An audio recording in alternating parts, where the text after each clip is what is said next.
Bonjour, dans cette vidéo, nous allons voir comment effectuer une transformation SCD de type 2 sous Talend Open Studio. Une transformation de type 2 consiste à faire un changement de variable en ajoutant un nouvel enregistrement et en indiquant lequel est en cours et lequel est expiré. Dans un premier temps, nous allons procéder à un transfert des données dans la table où nous allons garder tout l'historique, puis le but va être de mettre à jour les données du champ bonus. Cela nous permettra de conserver la totalité des historiques de vente pour nos commerciaux. Nous allons pouvoir déterminer si le champ est à jour ou est expiré à l'aide de la date de début et la date de fin. On va se rendre sur Talend Open Studio pour démarrer notre dimension à variation monte. Il va falloir dans un premier temps vérifier que nos connexions à nos bases de données sont bien faites. Il faut créer une connexion à la base de données source et à la base de données sur laquelle nous allons faire la modification. Ici, la base de données sur laquelle nous allons faire la modification est une base de données présente sous MySQL.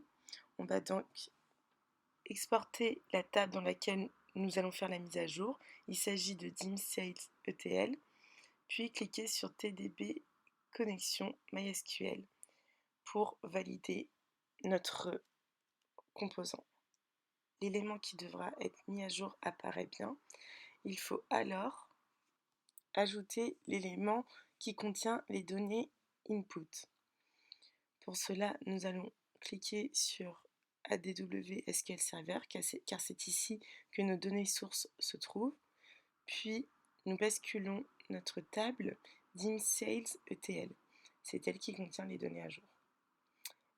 On choisit TDB Input MySQL, puis nous validons. Comme précédemment, le composant apparaît. On peut ensuite afficher le paramétrage de chacun de ces éléments. Par exemple, pour le composant SQL Server, nous voyons bien sa connexion. On peut aussi faire la même opération sur le composant MySQL pour connaître en détail son paramétrage. L'enjeu va être maintenant de relier nos deux connexions. Il va donc falloir faire un clic droit sur le composant MySQL, puis le relier au composant SQL Server. On clique sur le composant MySQL, on choisit Trigger et On Subject OK, puis on le relie au composant SQL Server. On voit qu'une ligne apparaît en vert avec le message On Subject juste en dessous. On intègre ensuite notre composant dimensionnante. Pour cela, dans la barre du haut, on tape SCD, puis on bascule le composant pour SQL Server de dimension lente dans notre zone de dessin. On effectue ensuite un clic droit sur le composant SQL Server. On choisit alors Row, puis on clique sur Main. On relie alors le composant SQL Server avec les données sources à notre variation à dimension lente. Nous allons donc effectuer le paramétrage du composant SCD. Nous avons la possibilité de cliquer sur Utiliser une connexion existante. C'est ce que nous allons faire. C'est la connexion que nous avons créée précédemment. Nous sélectionnons alors la table que nous souhaitons modifier au sein de MySQL. Il s'agit de la table DIM SalesPerson.etl. Puis nous choisissons le nom de la table si nous souhaitons lui donner un autre nom. En effet, il y a deux possibilités. Soit nous indiquons le nom d'une table déjà existante, que nous pouvons choisir dans la partie Choisir le nom de la table, ou soit nous indiquons le nom d'une nouvelle table pour qu'elle soit créée. Dans notre cas, nous allons choisir de créer une nouvelle table qui consistera à garder tous les enregistrements historiques. Nous allons donc la nommer DIM Sales Person historique. Une fois le nom indiqué, nous allons paramétrer le SCD. Au sein de la première partie, nous avons les champs que nous devons répartir. Nous souhaitons donc mettre à jour la partie bonus et garder l'historique, donc nous la basculons dans le champ de type 2. Le Sales year to date reste dans la partie type 1 comme dans la vidéo précédente. Puis tous les autres champs vont être de type 0 car ils vont rester les mêmes. Le but va être ensuite d'indiquer la clé, donc salesperson ID, et nous allons indiquer le nom de la clé primaire de substitution sur cette nouvelle table qui contiendra les historiques. Il faut alors sélectionner la mention Tab Max plus 1. Il nous reste alors à cocher la case active. La donnée à jour sera indiquée par un 1 et la donnée expirée aura un 0. On peut ensuite cliquer sur OK. Il va falloir maintenant ajouter le composant de connexion pour continuer notre paramétrage. Pour cela, il faut se rendre dans la palette, puis on tape Commit. Il suffit alors de double-cliquer sur cet élément, puis on bascule l'élément TDB Commit. Il nous reste à le paramétrer, on sélectionne la database. Ici, il s'agit d'une database MySQL. On remarque que le composant passe en vert avec un petit point d'exclamation dessus. Pour qu'il passe complètement au vert, il faut indiquer la table qui devra être mise à jour dans Liste des composants. On va donc choisir la table concernée, soit dans notre cas DIM Sales ETL. On constate que le composant est bien passé totalement en vert.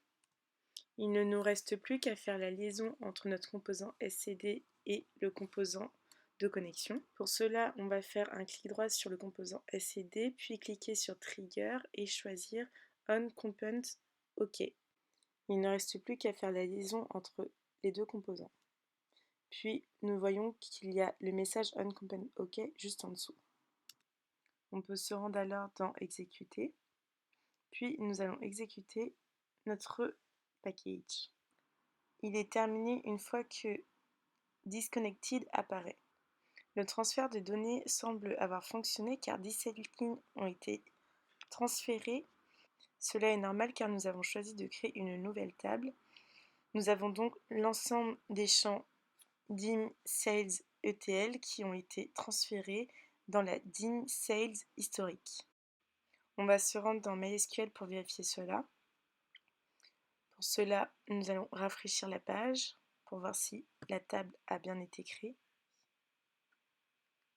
Nous voyons qu'une nouvelle table apparaît, DIM Sales historique. Nous cliquons dessus, puis nous voyons que l'ensemble de nos enregistrements apparaissent avec la date d'aujourd'hui. Ils sont tous actifs. L'enjeu va être maintenant de basculer les éléments de la table SQL Server DIM Sales ETL Update au sein de notre DIM Sales historique dans MySQL.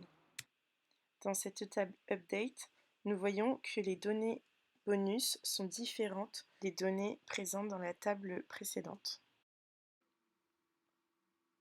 On retourne alors dans Talend Open Studio. Nous allons changer notre table en indiquant la table avec les données qui sont à jour. Nous allons ajouter notre nouvelle connexion qui s'appelle DIM Sales ETL Update. Nous cliquons sur OK. Il suffit ensuite de cliquer sur Trigger on Subjects OK et refaire notre liaison. Puis cliquer sur Row, Main et l'introduire sur notre composant SCD. Nous pouvons, si nous le souhaitons, revérifier le paramétrage. Nous voyons bien que les données vont atterrir dans la table DIM Salesperson historique comme souhaité. Puis nous cliquons sur Éditer SCD pour vérifier que le paramétrage est OK. Nous pouvons valider. Nous allons réexécuter notre package. Nous attendons. Nous voyons que ça a bien été déconnecté. Le transfert a eu lieu. On voit que 17 lignes ont été modifiées. On retourne au sein de MySQL. Puis nous allons faire un rafraîchissement de notre table DIMSAIL historique. Comme souhaité, nous voyons que dans la colonne SCD Start et SCD End, nous avons les dates de début et les dates de fin. Puis, nous avons dans la colonne SCD active des 0 pour les données qui sont expirées et un 1 pour les données qui sont à jour. Par exemple, pour la salesperson 274, qui n'avait pas de bonus, elle a maintenant un bonus de 5 200 €. La transformation de type 2 a bien fonctionné.